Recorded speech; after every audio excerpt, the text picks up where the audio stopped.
Good evening and welcome to a new edition of the news. His Majesty King Abdullah continued meetings with heads of states and delegations on the sidelines of the UN General Assembly in New York. The King held separate meetings with Federal President of Austria, Alexander van der Bellen, President of Poland, Andrzej Duda, and President of Croatia, Kolinda Grabar-Kitarović. Discussions covered means to bolster Jordan's ties with these countries, as well as current developments in the Middle East, especially peace efforts. His Majesty stressed the need to revive the Palestinian-Israeli peace process based on the two-state solution. Discussions at the meetings also covered the Syrian refugee crisis and its huge burden on Jordan's economy. The King called for providing the right conditions to facilitate the refugees' return to their country. Efforts to fight terrorism and extremism within a holistic approach were also discussed. Also in New York, His Majesty held talks with British Prime Minister Theresa May on regional developments and economic challenges facing Jordan. On the peace process, His Majesty affirmed that the two-state solution is the only way to end the Palestinian-Israeli conflict. The two sides also discussed the financial challenges facing UNRWA, in which the King stressed the need to support the UN agency to continue its services to more than 5 million Palestinian refugees. Efforts to fight terrorism within a holistic approach were also discussed. His Majesty expressed appreciation for British support to the Kingdom as the UK plans to host a conference next year to support Jordan's economy and promote investments. Fox News has conducted an interview with His Majesty the King, which will be broadcast on the U.S. News Channel at 1 a.m. Jordan local time and on Jordan television tomorrow. King Abdullah, on special report with Chief Political Anchor Brett Baer, will speak about current developments in the Middle East, mainly the peace process between the Palestinians and Israel, his vision on regional issues and crises, as well as efforts to counter terrorism. The King will also talk about the challenges facing Jordan and the burden placed by regional crises on Jordan's economy. Her Majesty Queen Rania called for increased attention to the challenges faced by Arab women, hailing their spirit of steel despite their difficult circumstances.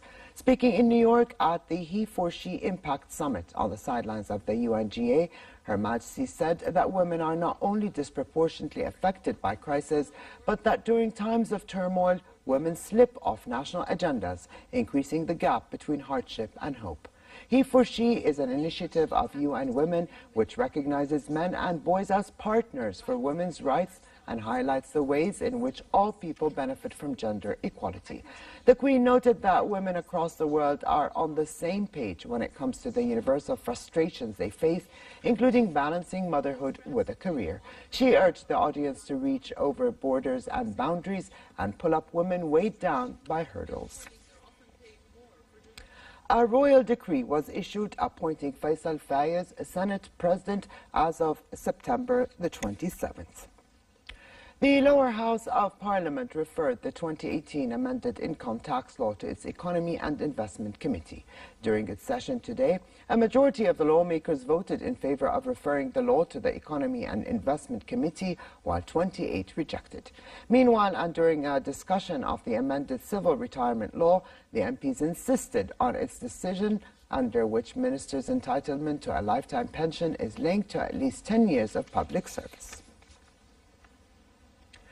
Bill Cosby was marched out of court in handcuffs yesterday after being sentenced to between 3 and 10 years in prison for sexual assault, capping the downfall of the once beloved comedian known as America's Dad.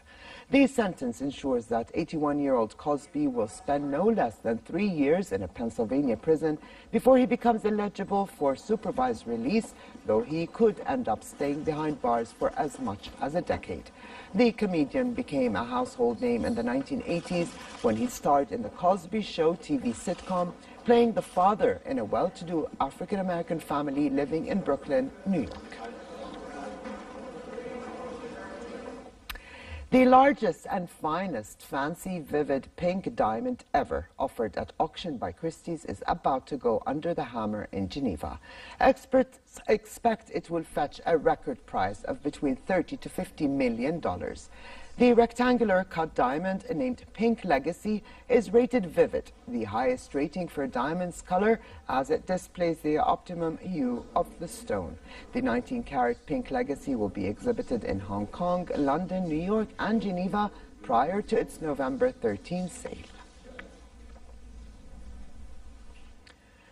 To sports, Rowan Dennis dominated the field to take victory in the men's elite individual time trial at the World Championships in Austria and claim his first rainbow jersey in the discipline. The Australian beat defending champion Dutchman Tom Dumoulin by 1 minute 21 seconds into second place. Belgium's Victor Campenaerts took the bronze medal. Dennis was faster than Dumoulin through all time checks in the 52.2-kilometer race.